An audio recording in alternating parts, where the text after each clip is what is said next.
कहीं फिजिक्स वाला तो कहीं अनअकैडमी वाला, तो कहीं करियर पॉइंट तो कहीं आपका वेदांतु वाला, लेकिन ये चंचल सर का मैथ बहुत ही खतरनाक होने वाला है। तो hello student, good morning everybody. मैं चंचल चैलेंजर मैथ स्पेशलिस्ट आपको बताने वाला हूँ आज ज्योमेट्री का कॉन्सेप्ट। तो वीडियो में बने रहिएगा, क्योंकि ये वीडियो देखने के बाद आपको ज्योमेट्री में थोड़ा सा भी प्रॉब्लम नहीं होने वाला है, आप गारंटी लीजिए। देखिए स्टूडेंट्स, ज्योमेट्री का क्वेश्चन सब कोई बनाना चालू कर देता है, लेकिन बनता ही नहीं है, क्योंकि उसका आपको कॉन्सेप्ट क्लियर नहीं हो पाता है। तो देखिए, सबसे पहले हम लोग ज्योमेट्री के कॉन्सेप्ट पे फोकस करते हैं। आज आपको शून्य से लेके शिखर तक पहुंचाएंगे, केवल वीडियो में आप बने रहिए। देखिए स्टूडेंट, ज्योमेट्री स्टार्ट करते हैं एक बिंदु से। बिंदु क्या है? बिंदु मतलब पॉइंट। पॉइंट क्या है? ज्योमेट्री एक पॉइंट से स्टार्ट होता है। पॉइंट क्या है? पॉइंट क्या है? पॉइंट क्या है? पॉइंट क्या है?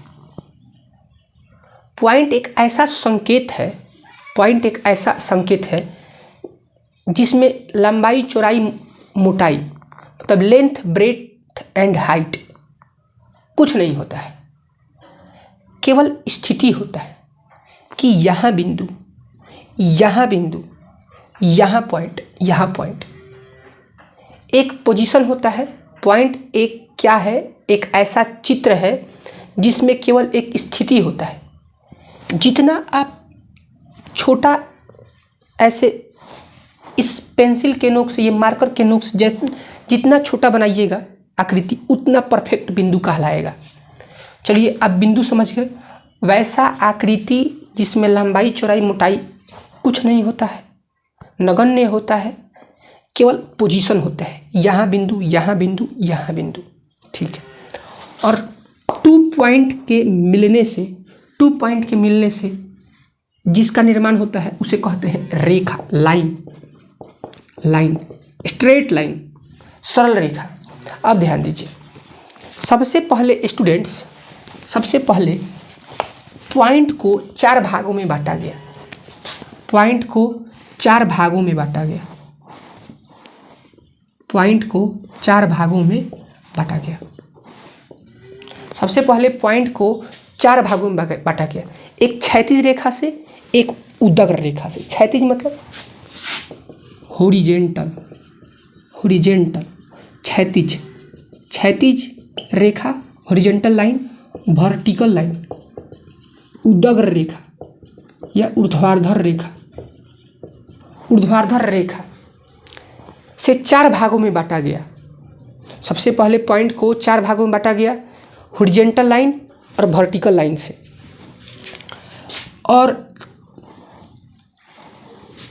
और हम जानते हैं कि दो बिंदु से बनता है तो उसे कहते हैं लाइन, रेखा, और दो रेखाओं से जो मिल के बनता है उसे कहते हैं एंगल, कोण, ANGLE, एंगल। दो रेखाओं से मिल के जो बनता है उसे क्या कहते हैं? कोण। तो यहाँ पे देखिए, यहाँ पे कोण बन रहा है, कोण बन रहा है।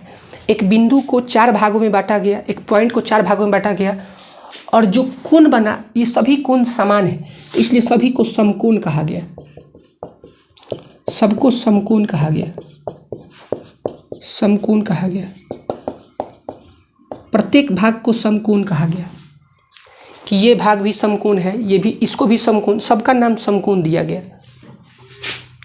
और देखिए, एक समकोण में, एक समकोण में डिग्री में 90 डिग्री होता है, डिग्री में 90 डिग्री होता है। एक समकोण में ग्रेड में 100 ग्रेड होता है, और एक समकोण में रेडियन में π/2 रेडियन होता है, π/2 रेडियन होता है। लेकिन अभी आप 10th क्लास में हैं तो केवल डिग्री में ही पढ़ना है कि एक समकोण में कोण को तीन प्रकार से माप सकते हैं, डिग्री में, ग्रेड में, रेडियन में। तो एक समकोण में कितना डिग्री? 90 डिग्री। तो यहाँ पे कितना डिग्री हो गया? कौगो 90 हो गया? 4 गो। तो एक बिंदु को जब चार भागों में बांटा गया, मतलब आप कह सकते हैं कि एक बिंदु पर कितना डिग्री का कोण? 90, 90, 180, 270, 360 डिग्री का कोण।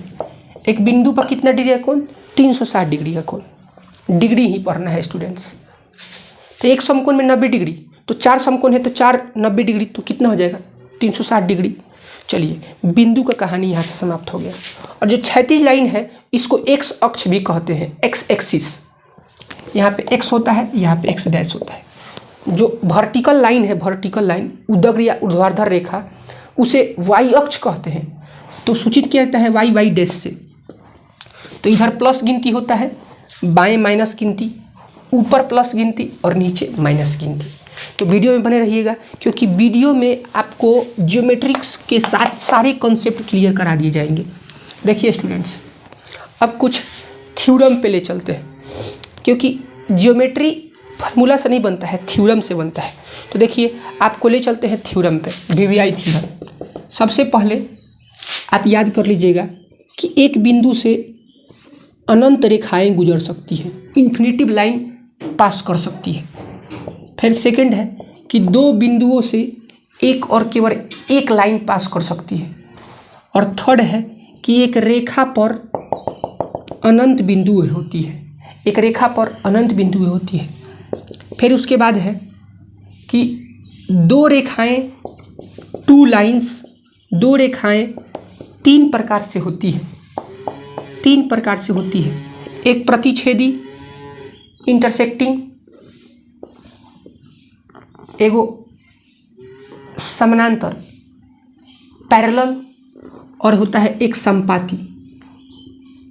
मतलब जब दोनों रेखा एक ही पर हो, इसको कहते हैं प्रतिच्छेदी, इंग्लिश में इंटरसेक्टिंग, और इसको कहते हैं समानांतर, पैरेलल।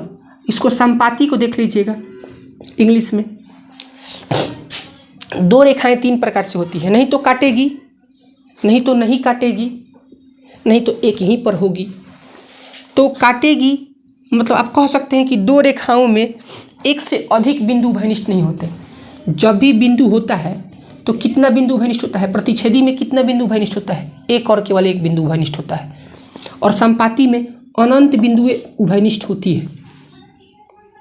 और समानांतर में एक भी बिंदु उभयनिष्ठ नहीं होता है। देखिए, हम जो भी आप बात अभी बोल रहे हैं वो सभी इंपॉर्टेंट है।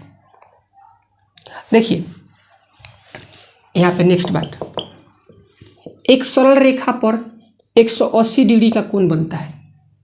मतलब आप कह सकते हैं कि एक सरल रेखा पर कोई किरण आधारित हो, कोई किरण आधारित हो, तो इस प्रकार बने दो आसन कोणों का योगफल, जैसे AOD और BOD, बने दो आसन कोणों का योगफल भी 180 होता है। आसन कोणों का योगफल कितना होता है? 180 सरल रेखा पर। अब ध्यान दीजिए, प्रतिच्छेदी हो तो समूह कोण बराबर होते हैं, AB के बराबर, CD के बराबर।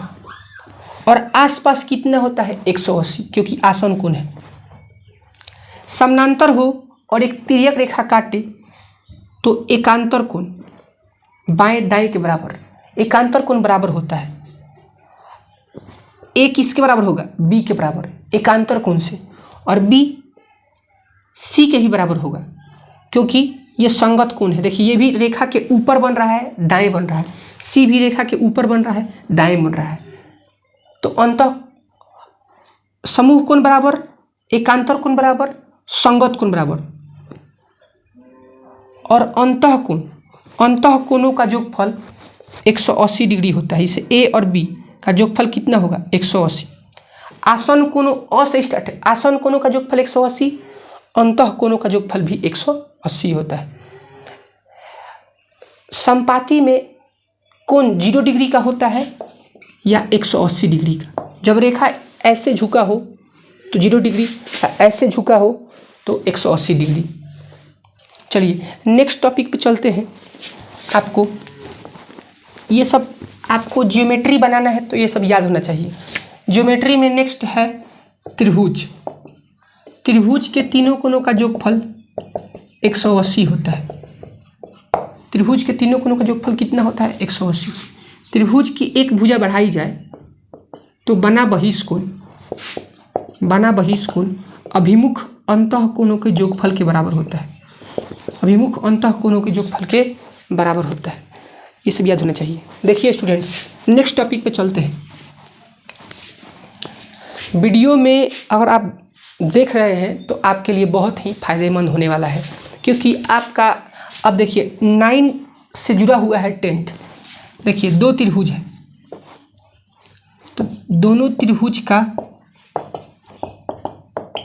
अगर देखिए भुजा भुजा के बराबर है, ए बी बराबर है डी ई के, और बी सी बराबर है ई एफ के, और ए सी बराबर है डी एफ के, ए सी बराबर है डी एफ के, और कोण भी बराबर है, कोण ए बराबर है कोण डी के, कोण बी बराबर है कोण ई के,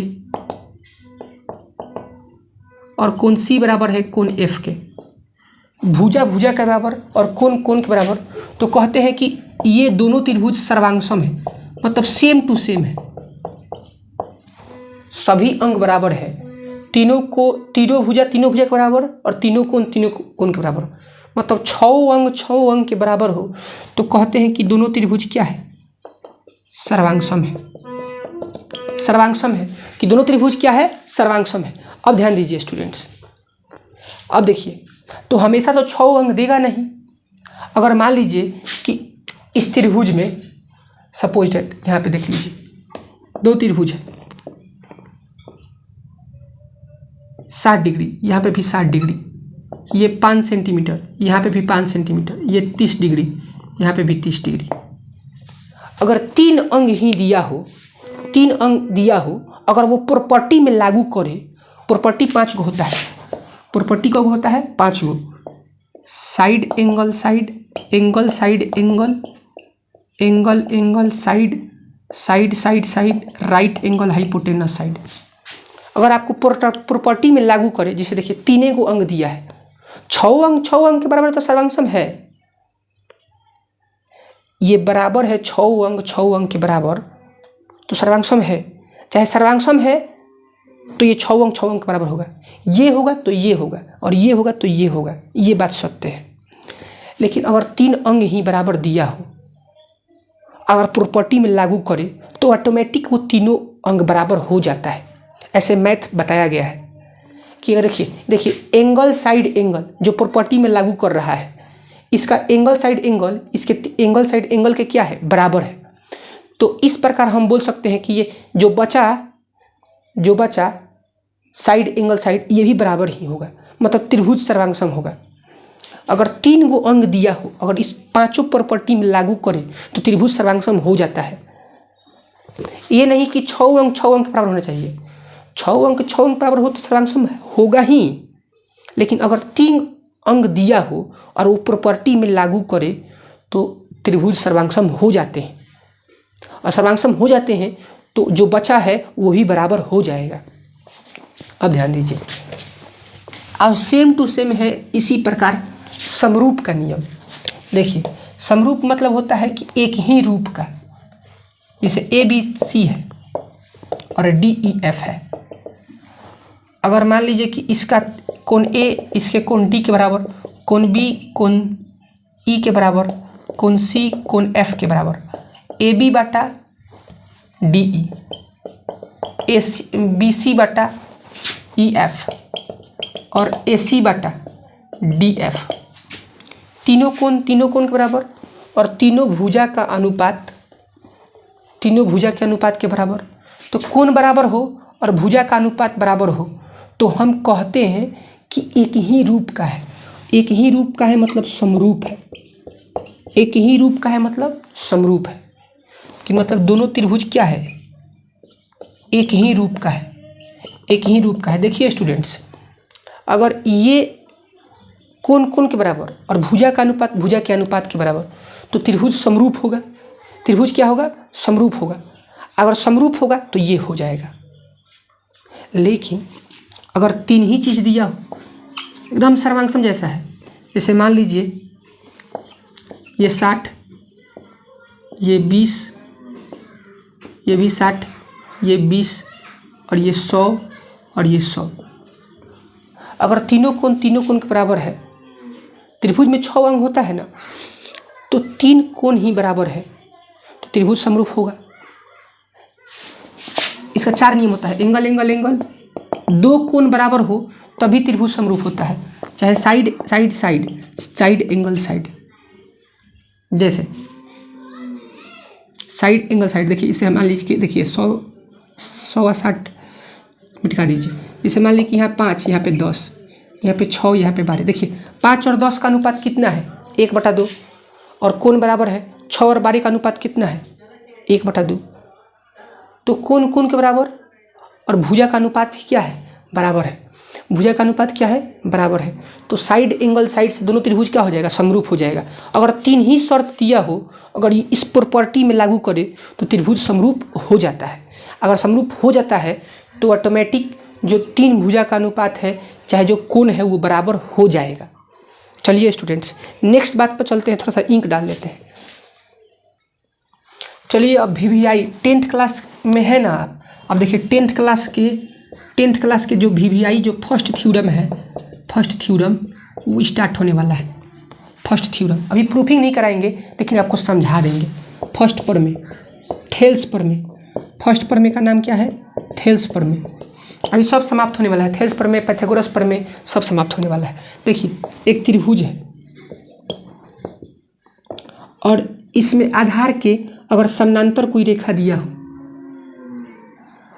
जैसे DE समानांतर है। DE क्या है? समानांतर है किसके? BC के। ये दिया है, ये क्या किया है? दिया है। तो यहाँ पे लिखते हैं थेल्स प्रमेय। थेल्स प्रमेय से, थेल्स प्रमेय से मतलब थेल्स थ्योरम से। थेल्स थ्योरम क्या होता है? अगर ये समानांतर है, ये समानांतर है, तो जो बच गया उसका अनुपात बराबर होता है। मतलब ये बाएं क्या बचा है? A से D तक, AD बटा में D से B तक DB, इधर A से E तक और इधर E से C तक। ये अनुपात क्या होता है? बराबर होता है। और कोई कहा कि सर इसमें हाफ बाई हाफ लिए हैं, आप फुल बाई हाफ भी ले सकते हैं। मतलब कि AB बटा में AD ले सकते हैं ऐसे। तो इधर फुल बटा हाफ लिए हैं, तो इधर भी फुल बाई हाफ, AC बटा में AE। देखिए मतलब बाएं जिस तरह अनुपात लेना है, अगर हाफ बाई हाफ तो इधर भी हाफ बाई हाफ, अगर इधर फुल बाई हाफ तो इधर भी फुल बाई हाफ। मतलब जैसा बायां अनुपात वैसा दायां अनुपात, ऐसे आपको लिख देना है। ये थेल्स थ्योरम कहता है, ये थेल्स थ्योरम कहता है। देखिए स्टूडेंट, हमको एक चीज़ याद पड़ रहा है। अगर एक त्रिभुज है और इसमें आधार के समानांतर कोई रेखा हो, क्या हो? समानांतर हो। देखिए अगर ABC त्रिभुज है और AB का मध्य बिंदु D है और AC का मध्य बिंदु E है, तो मध्य बिंदु जो होता है, मध्य बिंदु को मिलाने वाली रेखाखंड, मध्य बिंदु को मिलाने वाली रेखाखंड आधार के आधा के बराबर होती है और आधार के समानांतर भी होती है। ये बात याद कर लेना है। ये बात याद कर लेना है कि अगर मध्य बिंदु को मिलाने वाली रेखाखंड आधार के समानांतर और आधार के आधा के क्या होती है? बराबर होती है। ये बात है। और ध्यान दीजिए स्टूडेंट्स, हम कह रहे हैं अगर आपको एक ही मध्य बिंदु दिया हो और समानांतर दिया हो, जैसे मध्य बिंदु है एगो, दूगो मध्य बिंदु होगा, तो दूगो बात। अगर एगो मध्य बिंदु और समानांतर दिया है और समानांतर भी दिया है, तो बचा क्या? तो जो बचेगा वो हो जाएगा। मतलब कि ये ई भी मध्य बिंदु होगा। आंसर में ई भी कौन बिंदु होगा? मध्य बिंदु। अगर एगो मध्य बिंदु होगा और समानांतर होगा, तो आपको आंसर में छाप देना है कि जो जहाँ कटेगा वो भी क्या होगा? मध्य बिंदु होगा। चलिए ठीक है, ये बात समझे होंगे। थेल्स प्रमेय भी समझे होंगे कि समानांतर दिया हो तो बायां वाला अनुपात दायां वाला अनुपात के बराबर होता है। अगर अनुपात दे तो विलोम से समानांतर हो जाएगा, क्योंकि मैथ में प्रमेय में विलोम सत्य है। अनुपात देगा तो लिखना है कि थेल्स प्रमेय के विलोम से ये समानांतर होगा। जैसे एग्जाम्पल देते हैं, देखिए जैसे मान लीजिए कि आपके सामने एक PQR त्रिभुज है। क्या है? एक PQR त्रिभुज है। देखिए PQR एक त्रिभुज है और इसमें अनुपात दिया है, जैसे PM बटा में MQ और PN बटा में NR। तो अनुपात दिया है तो यहाँ पे लिखना है थेल्स प्रमेय के विलोम से। थेल्स प्रमेय के ये अनुपात और ये अनुपात दिया है, इतना बटा इतना, इतना बटा इतना दिया है, तो थेल्स प्रमेय के विलोम से आपको क्या करना है, जो बचेगा वो रेखा समानांतर, जो भुजा समानांतर हो जाएगा। ये बात समझे। देखिए स्टूडेंट्स, अब आपको थेल्स प्रमेय विलोम समझ में आ गया। देखिए हम 10th क्लास समाप्त करने वाले हैं। अगर आप 10th क्लास में हैं तो VVI आपके लिए होने वाला है, क्योंकि आप वीडियो को अगर आप देख रहे हैं तो आपका नॉलेज बढ़ रहा है, और नॉलेज बढ़ रहा है तो मैथ के क्वेश्चन में आपको प्रॉब्लम होएगा ही नहीं। देखिए अगर त्रिभुज है, अगर इस देखिए त्रिभुज के अगर अंदर कोई रेखा है तो ये तो रेखा 3 प्रकार से हो सकता है। कौ प्रकार से हो सकता है? नहीं तो कोण को बांटेगा बराबर बराबर, कोण समद्विभाजक, नहीं तो भुजा को बांटेगा तो भुजा समद्विभाजक या माध्यिका, या माध्यिका। चाहे 90 डिग्री का कोण बनाएगा तो शीर्षलंब, शीर्षलंब कहलाएगा। 3 प्रकार से हो सकता है। कोण को बांटेगा तो कोण समद्विभाजक, भुजा को बांट देगा तो भुजा समद्विभाजक या माध्यिका, और भुजा पर लंब होगा तो लंब, शीर्षलंब कहलाएगा। तो देखिए हम लोग का थ्योरम इस पर है कि अगर AD कोण समद्विभाजक है, AD कोण समद्विभाजक है, AD क्या है? कोण समद्विभाजक, तो याद कर लेना है कोण समद्विभाजक हो तो कोण का अनुपात, मतलब कि AB बटा AC, AB बटा AC, कोण का अनुपात, किसका अनुपात? कोण का अनुपात, और आधार का अनुपात बराबर होता है। आधार का अनुपात बराबर होता है AB बटा में AC, जिससे वो कोण बना है उसका अनुपात, और B है, B बचा हुआ है तो B से BD, यहाँ पे C बचा है तो C से CD, ये बराबर होता है। चाहे कोण आंतरिकतः बटे चाहे कोण बाह्यतः बटे, आपको कोण का अनुपात और आधार का अनुपात बराबर लिख देना है। देखिए स्टूडेंट्स, और इसका विलोम भी सत्य है। अगर कोण का अनुपात और आधार का अनुपात बराबर हो तो इसमें कॉमन A है, इसमें कॉमन D है, तो AD कोण समद्विभाजक रेखा होगा। कौन रेखा होगा? कोण समद्विभाजक रेखा। देखिए नेक्स्ट टॉपिक, देखिए स्टूडेंट लाइन चला गया है तो उससे कोई प्रॉब्लम नहीं है, आप देखते रहिए वीडियो को। देखिए यहाँ पे देखिए एक त्रिभुज है, क्या है? एक त्रिभुज ABC। रुकिए हम थोड़ा सा इसको ऐसे कर देते हैं, रुकिए 1 सेकेंड। देखिए स्टूडेंट्स, अगर कोण बटे और भुजा भी बटे, मतलब कोण समद्विभाजक भी हो और भुजा समद्विभाजक हो, तो सबसे पहले कोण बट रहा है तो कोण का नियम लगेगा AB बटा AC और BD बटा CD। तो BD और CD बराबर है तो दोनों कट जाएगा, तो आ जाएगा AB बराबर में AC। मतलब कि अगर कोण बटे और भुजा भी बटे तो ये समद्विबाहु त्रिभुज हो जाता है। कौन त्रिभुज होता है? समद्विबाहु। और यही काम 2 बार हो, 2 गो कोण बटे ऐसे ऐसे, 2 गो कोण बटे और 2 भुजा समद्विभाजक हो तो ये समबाहु त्रिभुज हो जाता है। देखिए समलंब चतुर्भुज के, समलंब चतुर्भुज वैसा चतुर्भुज जिसका एक युग्म समानांतर हो और एक युग्म असमानांतर हो तो उसे समलंब चतुर्भुज कहते हैं। और समलंब चतुर्भुज में विकर्णों का अनुपात बराबर होता है AO बटा OC और BO बटा में OD। विकर्णों का अनुपात क्या होता है? बराबर होता है। चलिए देखिए अब लास्ट ही है, देखिए लास्ट ही है। देखिए कौन त्रिभुज है? समकोण त्रिभुज। तो जब भी समकोण त्रिभुज दिया हो तो समकोण के सामने कौन है? AC।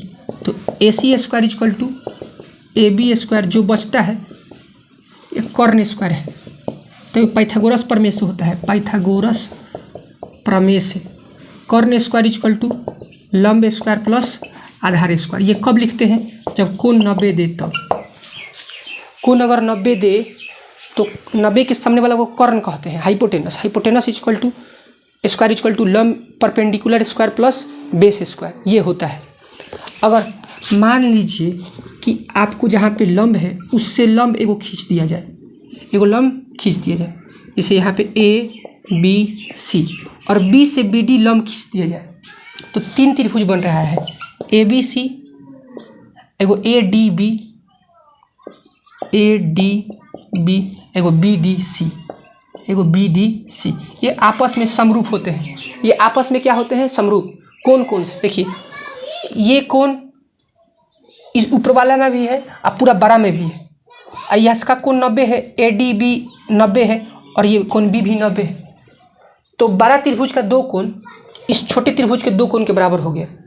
तो बड़ा ऊपर वाला के समरूप और फिर बड़ा नीचे वाला का समरूप हो जाएगा। तो आपस में तीनों क्या हो जाएंगे? समरूप।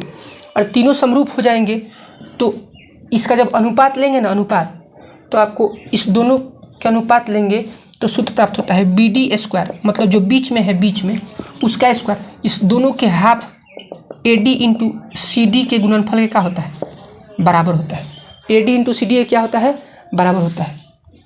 90 होगा तो कर्ण स्क्वायर इक्वल टू लंब स्क्वायर प्लस आधार स्क्वायर। अगर यही दे दे से PQR है, दे दे कि PQ square equal to QR square plus PR square. तो जो एक भुजा है उसके सामने वाला कोण 90 होगा विलोम से। पाइथागोरस प्रमेय के विलोम से कोण कितना होगा? 90। देखिए स्टूडेंट्स, नेक्स्ट टॉपिक देखिए। एक त्रिभुज है और त्रिभुज की एक माध्यिका है AD। माध्यिका मतलब भुजा को बांटने वाला। तो त्रिभुज के दो भुजाओं के वर्गों का योगफल, त्रिभुज के दो भुजाओं के वर्गों का योगफल तीसरे भुजा के आधे के वर्ग का दुगुना और माध्यिका के वर्ग के दुगुना के योगफल के क्या होता है? बराबर होता है। कब? जब माध्यिका हो तो ये समीकरण आपको लिख देना है। माध्यिका हो तो ये समीकरण क्या करना है? लिखना है। देखिए स्टूडेंट्स, अगर त्रिभुज मान लीजिए कि न्यूनकोण हो, क्या हो? न्यूनकोण। यहाँ पे B न्यूनकोण है। तो न्यूनकोण है तो न्यूनकोण में लंब कहाँ होता है? अंदर। देखिए न्यूनकोण है तो न्यूनकोण के सामने कौन भुजा है? देखना है। समकोण है तो समकोण के सामने देखना है। अधिक कोण है तो अधिक कोण के सामने देखना है। ABC ये अधिक कोण है। तो अधिक कोण है तो अधिक कोण के सामने देखना है। अधिक कोण में शीर्ष लंब बाहर होता है। देखिए तो इसमें इसका समीकरण क्या होता है? न्यूनकोण का समीकरण। तो न्यूनकोण के सामने AC है तो AC का स्क्वायर एक साइड, और जो बचा AB बचा तो AB स्क्वायर और प्लस BC स्क्वायर। अब देखिए न्यूनकोण में -2AB -2 इसी कोण से ना चलना है, BA से ना चलना है। तब B से BD अब B से BC, BC इंटू BD। अब देखिए अधिकोण में अधिकोण से चलेंगे तो इसमें अधिकोण के सामने कौन भुजा है? AC। तो AC का स्क्वायर, यहाँ पे AC है स्टूडेंट्स, AC है। क्या है? AC। ये अधिकोण त्रिभुज है। तो अधिकोण के सामने कौन भुजा है? AC। तो AC के स्क्वायर और जो बचेगा भुजा AB स्क्वायर और plus BC square, AB square plus BC square. अधिकोण में +2AB +2 और B से BC और B से BD। ये समीकरण है, आपको रट जाना है। BC into BD plus BC into BD, BC into BD। न्यूनकोण में माइनस इस कोण से BC इंटू BD, अधिकोण में इसी कोण से BC इंटू BD। ये होता है, याद कर लेना है। और इसको फार्मूला, इसको सिद्ध भी करवा देंगे हम। देखिए अब लास्ट ही बात है। बोलिए वृत्त जानते हैं आप लोग? वृत्त किसे कहते हैं? तो एक निश्चित बिंदु से समान दूरी पर गमन करने से जो आकृति बनता है उसे वृत्त कहते हैं। तो एक बाह्य बिंदु से वृत्त पर दो स्पर्श रेखाएं खींची जा सकती है। स्पर्श रेखा मतलब जो वृत्त को एक बिंदु पर काटे तो उसे स्पर्श रेखा, और जो दो बिंदु पर काटे उसे छेदक रेखा। तो किसी बाह्य बिंदु से वृत्त पर दो स्पर्श रेखा PA और PB, और ये दोनों आपस में बराबर होती हैं। ये दोनों आपस में क्या होती है? बराबर होती हैं। और ध्यान दीजिए, और इसके द्वारा जो बीच में कोण बनता है, ये दोनों कोण भी आपस में क्या होता है? बराबर होता है, क्योंकि दोनों त्रिभुज सर्वांगसम है। यहाँ पे देखिए हम जानते हैं कि स्पर्श रेखा देखिए PA वृत्त को एक बिंदु पर स्पर्श कर रहा है तो कौन रेखा है? स्पर्श रेखा। स्पर्श रेखा त्रिज्या पर लंब होता है। स्पर्श रेखा है तो त्रिज्या पर क्या होता है? लंब होता है। और लंब हो तो स्पर्श रेखा। स्पर्श रेखा है तो 90 डिग्री, और 90 डिग्री है तो कौन रेखा? स्पर्श रेखा। तो 90 के बराबर। कर्ण उभयनिष्ठ है और ये भुजा बराबर है, काहे कि त्रिज्या है। तो RHS से त्रिभुज सर्वांगसम हो गया, और सर्वांगसम हो गया तो 6 अंक के बराबर। पांचों नियम में कोई नियम लग जाएगा। Side angle, side, right angle hypotenuse side और एंगल साइड। तो पांचों नियम में कोई नियम लग जाएगा, जैसे RHS लग गया तो जो बचेगा वो भी अंग बराबर ही ना होगा, तो ये कोण का हो जाएगा, बराबर हो जाएगा। मतलब किसी बाह्य बिंदु से वृत्त पर खींची गई दो स्पर्शरेखा आपस में बराबर होती हैं और उसके बीच का कोण भी बराबर होता है। स्पर्श रेखा त्रिज्या के बीच में कितना कोण बनता है, 90 डिग्री का। त्रिज्या जीवा को लंब समद्विभाजित करती है। त्रिज्या देखिए, जीवा पर अगर लंब डाला जाए तो जीवा का हो जाता है समद्विभाजित। केंद्र से जीवा पर डाला गया लंब जीवा को समद्विभाजित करता है। लंब हो तो समद्विभाजित होगा, और समद्विभाजित होगा तो लंब होगा। और होता है चाप जीवा माप। चाप जीवा माप, और देखिए चाप बराबर, जैसे मान लीजिए यहाँ पे AB चाप है, यहाँ पे CD चाप है, तो अगर ये चाप का लंबाई बराबर है तो इसके द्वारा कोण भी होगा, कोण वो भी बराबर होगा। चाप बराबर होगा तो माप भी बराबर होगा, और इसके द्वारा बना जीवा भी क्या होगा, बराबर होगा। मतलब एगो बराबर तो ऑटोमेटिक दूगो बराबर। बात समझे, ये बात है। उसके बाद दो वृत्त एक दूसरे को काटे तो दो स्पर्श रेखा, और नहीं काटे तो 4 स्पर्श रेखा, उभयनिष्ठ स्पर्श रेखा 4 गो। बाह्यतः स्पर्श करे तो 3 स्पर्श रेखा, अंतः स्पर्श करे तो 1 स्पर्श रेखा। तो धन्यवाद, जय हिंद। ऐसे ही मिलते हैं नेक्स्ट वीडियो में। ज्यामिति का पूरा कंसेप्ट समाप्त हो गया है। अगर आपको क्वेश्चन बनाना है तो comment me, please like me video, please share me video. धन्यवाद, जय हिंद स्टूडेंट्स।